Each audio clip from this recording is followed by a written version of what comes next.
At the beginning of the film, we see a man named Cecil sitting in the White House waiting while having flashbacks to his childhood. We see him learning with his father about cotton harvesting. Cecil didn't mind the hard work because it made him happy to spend time with his father. But one day, the plantation foreman named Thomas asks Cecil's mother to go with him to fetch something from the farm storehouse. Cecil is disturbed by this situation, so his father tells him not to bother with the man, and that the world they live in is that way. Everyone hears her scream, and Thomas leaves the place after having beaten and abused the woman. Cecil asks his father if he won't do anything about it, so the father calls the foreman's attention to it. The foreman pulls out a gun and without a second thought kills the man. Cecil runs to his father and cries without anyone helping him, as they were unable to do so. At that moment, Annabeth, Thomas's mother, appears and notices what has happened, and orders the others to bury the body. She tells Cecil to stop crying, and that he will become a house Negro, being educated in the ways of serving the masters. Annabeth assures Cecil that she wants him quiet when he is serving, and that she does not even want to hear him breathe. For Cecil, it was better to work inside the house than in the cotton field. Cecil grew up having in mind that he had to leave the place if he didn't want Master Thomas to finish him off too. So when he turns 15, he decides to leave. He says goodbye to his father and goes home to say goodbye to his mother, who has been very upset since the death of her husband. Cecil knew that his mother would miss him, but deep down he also knew that she wanted him to leave. Once outside, Cecil found that things were even worse, as he had no food, no work, and no place to sleep. Any white man could kill him whenever he wanted and he would go unpunished. At that time, the law was not on his side. Already starving, one day he decides to rob a bakery to eat, but unfortunately, he is caught by the shop clerk, another black man. Despite everything, he heals Cecil's wounds and gives him food. Cecil seizes the opportunity and asks the clerk for a job, saying that he used to work as a servant in a house. Hearing Cecil says the N-word, the clerk slaps him and tells him not to use the word again. The servant master teaches Cecil advanced serving manners and skills for dealing with white guests. After some time, Cecil gets used to it and can serve the guests properly. As the days go by, the clerk tells Cecil that he has been offered a job as a butler in Washington, but that he can't do it because of his age, and doesn't want to move to Washington. So he proposes to Cecil and he accepts. In 1957, Cecil arrives in Washington, where he starts working at the elegant Excelsior Hotel. There he meets his wife Gloria, with whom he has two sons named Louis and Charlie. At the hotel, we see Cecil serving a group of white men discussing politics and racial issues. When asked by the guest about his stance on the matter, Cecil pretends not to care about politics and simply agrees with them and gets the approval of the guests. At the dinner table, Louis and Gloria talk about a black boy who was killed just for looking at a white woman. Later, Cecil's boss calls him on the phone, and he is nervous because he thinks that he is calling to fire him. But to his surprise, he receives a recommendation to work in the White House. What Cecil didn't know is that in his job he had served Mr. Warner, the supervisor of the White House staff, and he suggested his name, since he made a good impression on him. Then we see him waiting at the entrance to the White House. A man greets him and leads him into the office of Mr. Fallows, the White House butler. During the interview, Mr. Fallows tells Cecil that he is recommended by Mr. R.D. Warner. However, Mr. Fallows is somewhat reticent with Cecil, as he is usually the one who welcomes people to serve in the White House. But Cecil catches his attention when he displays his knowledge of liquor. This impresses Fallows, and he decides to accept Cecil as a butler. Back at home, Cecil is greeted by his family and friends to celebrate his new job. They all look happy, except for his eldest son Louis, who was uncomfortable at all times. The next day, Mr. Fallow is orienting Cecil to the number of White House workers when they come across Mr. Warner. Cecil stops and thanks him for the opportunity, but Mr. Warner just walks past and ignores them completely.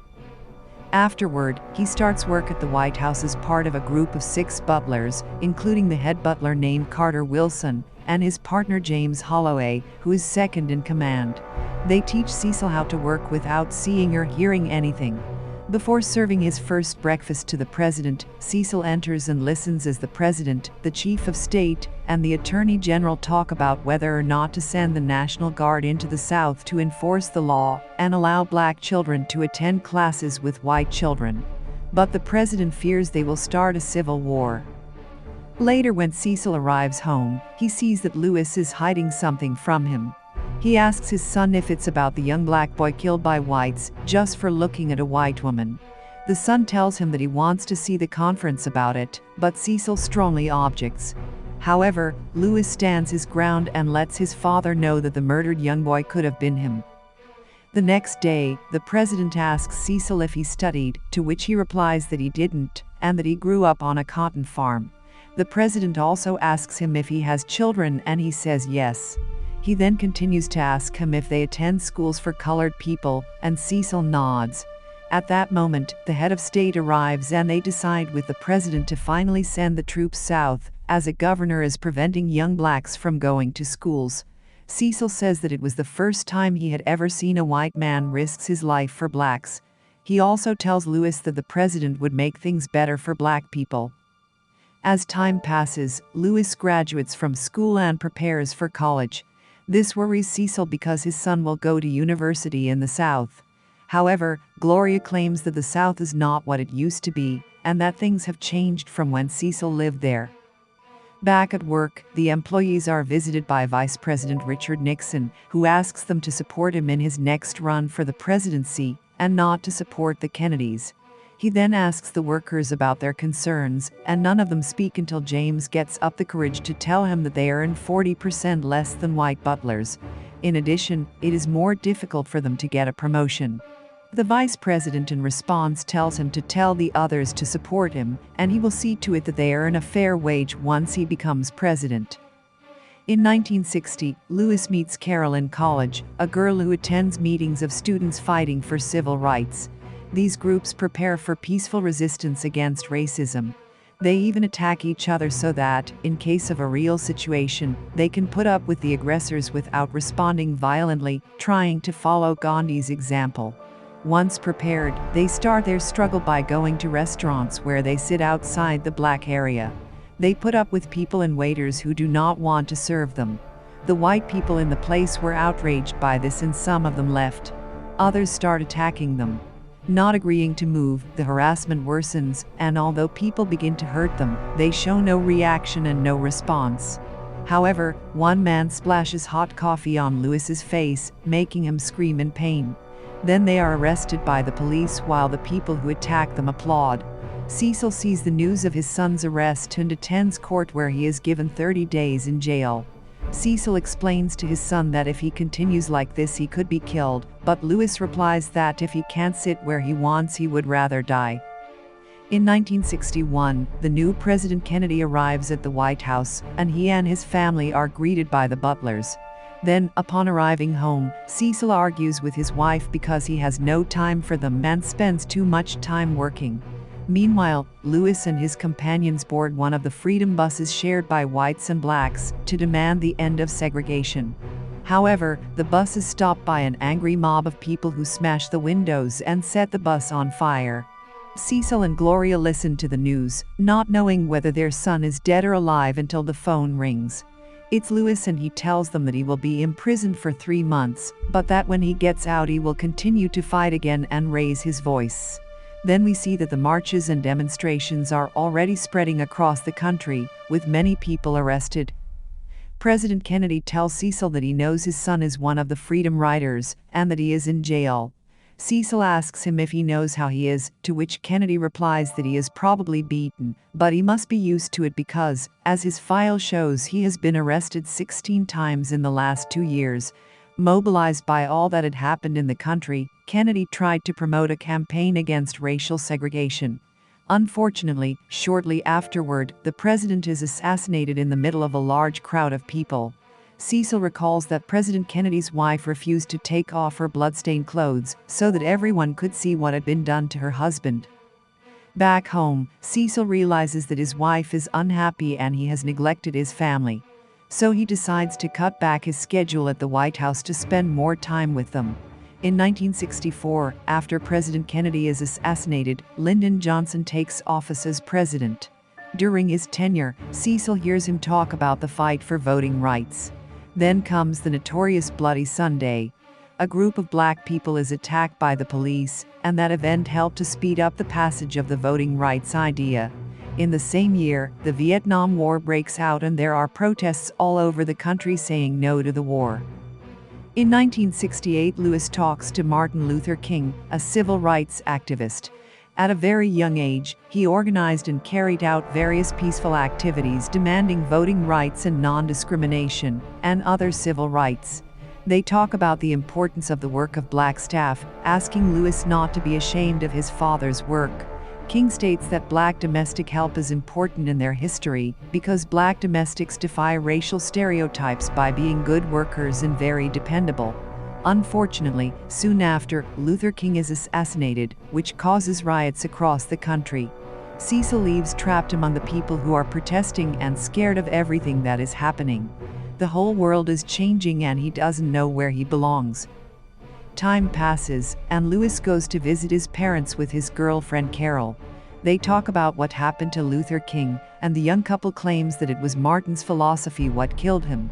He argues that he served for a while, but new steps have to be taken. That's why they have created the Black Panther group, because they are not willing to allow any more attacks. Cecil is so angry with Lewis that he orders his son to leave. He feels he has paid for his studies, and his son despises him. Lewis responds by mocking his father and his job as a butler, which causes his mother to beat him. The police arrest Lewis the next day, and Cecil's youngest son, Charlie, asks Carter, the head butler, to bail his brother out of jail, but not to tell his father about it. When Lewis is released, Charlie tells his brother that he is enlisting to go to Vietnam. Lewis gets angry and tells him that the country treats them like dogs, and that he shouldn't enlist. But Charlie replies that he wants to fight for his nation, unlike Lewis, who wants to fight against his nation. By 1969, Nixon is in office. Lewis continues to be part of the Black Panthers and attends a reunion. At the meeting, they agree to kill 2 whites every time they kill a black man.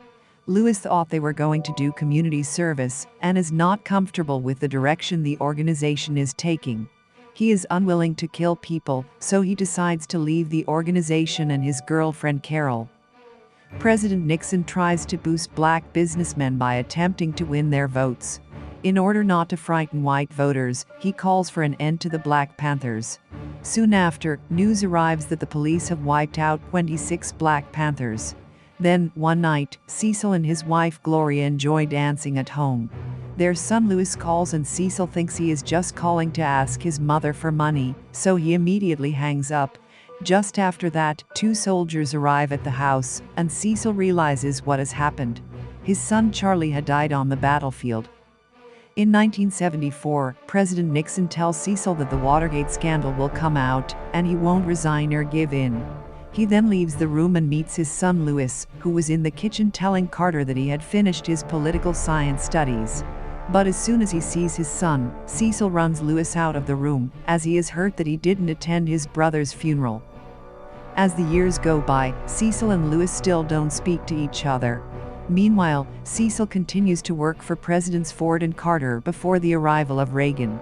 Their son Lewis is a Democratic candidate for Congress and is not elected. While watching her son on television, Gloria tells Cecil that she made peace with her son when the younger brother died. Then Lewis visited her and found her in bad shape lying on the floor because she had lived so long, helped her up, washed her and told her she was the best mother in the world. Gloria asks Cecil to do the same, to make peace with her son, and call him as Lewis needs his father, but Cecil remains thoughtful and doesn't do so. Arriving in 1986, Cecil talks to his boss, telling him that he is still underpaid compared to the white butlers, and still can't get promoted. Cecil threatens to leave if he is not paid fairly, to which the boss tells him to go. But Cecil tells him that President Reagan told him that if he said that, to tell him to talk to him. After getting the pay raise, Cecil leaves the place and meets the president's wife. She invites him to a state dinner not as a butler, but as a guest, and tells him to bring his wife. Gloria and Cecil arrive at the dinner. Gloria is happy and enjoys the invitation, but Cecil instead feels strange, as his friends and colleagues now serve him. Cecil can see the two faces that Butler's used to survive. In that instant, he knew that he had lived his whole life with those two faces. As the days go by, Cecil overhears Reagan talking to his own party's senators and tells them that if they pass legislation against the South African regime, he will veto it. Arriving home, Cecil sees that books are being written about the movements of the black civil rights fighters. At that moment, he realizes that his son was never a criminal, but a hero who fought to save the souls of his people. Cecil says he has always loved his job, but since attending the dinner he has been confused. He has always loved serving, but now he feels different. Later, Cecil and his wife visit the place where he spent his childhood and where his late father is laid to rest. Cecil makes a decision and tells the president that he is retiring. Reagan insists that he stays as he is his best butler, that he is like family, and has surely been family to previous presidents as well. However, Cecil maintains his position and the president fires him, telling him that he has served his country very well. Later, Reagan dismantles all civil rights programs, while Lewis continues his fight for South Africa. Cecil goes to the South African embassy, where her son is giving a speech calling for the freedom of activist Nelson Mandela and against apartheid, South Africa's political system that privileges the white minority and discriminates against the black population. Cecil tells his son that he is going to protest with him and that he regrets having lost him for so many years. After reconciliation, they end up sharing a cell. In 2008, after believing he had seen it all, Cecil was thrilled to see a black man running for president of his country. Then we see his house full of election material for Barack Obama. By this time, his son Lewis, who is married and had a daughter, has already made it to Congress. One day, we see Gloria talking about her granddaughter and her son. She then tells Cecil to bring the Bible. As he picks up the Bible, Cecil says that since Lewis was elected to Congress, he is always late to take them to church. When he returns, he finds that Gloria has passed away. After his mother's funeral, Lewis sees some old photographs and finds a picture of Cecil with his parents smiling in the cotton fields. Right after that, Cecil calls him from downstairs. Then we see on the news that Barack Obama has been elected President of the United States of America. Cecil cries with happiness at the historic moment. Then we see him prepare and wear the late President Kennedy's tie and former President Johnson's pin. We return to the present. Cecil is summoned to appear before Obama and sits waiting to be called. Then, he is greeted by the White House chief butler, who then guides him to the president's room, but Cecil already knows his way around. The film ends with Cecil walking to the White House to meet the first black president of the United States of America.